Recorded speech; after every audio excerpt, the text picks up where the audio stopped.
Suppose some logging company got a contract from the government, U.S. and Canadian governments, to clear cut every forest from like the 47th parallel up to the Arctic Circle, from the Atlantic to the Pacific. We're going to cut every single tree from the northern United States up to the tree line in northern Canada. We're going to cut billions of trees, billions of board feet. We're going to clear cut every single tree. We would rightfully be up in arms and say, no, you're not going to do that, right? Well, what do you think that ice did? It wiped out. You know, there's evidence now that 35 and 40,000 years ago, there were forests growing up there, right? A few thousand years later, the ice has bulldozed everything. There's no forests growing under 2 miles of ice, right?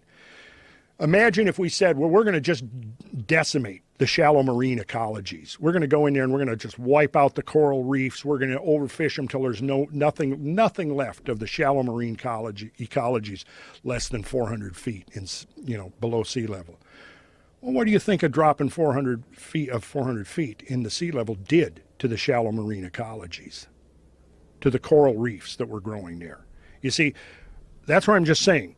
It's not to justify that we can ransack nature willy-nilly, but it's to say we have to have a realistic context for thinking about this.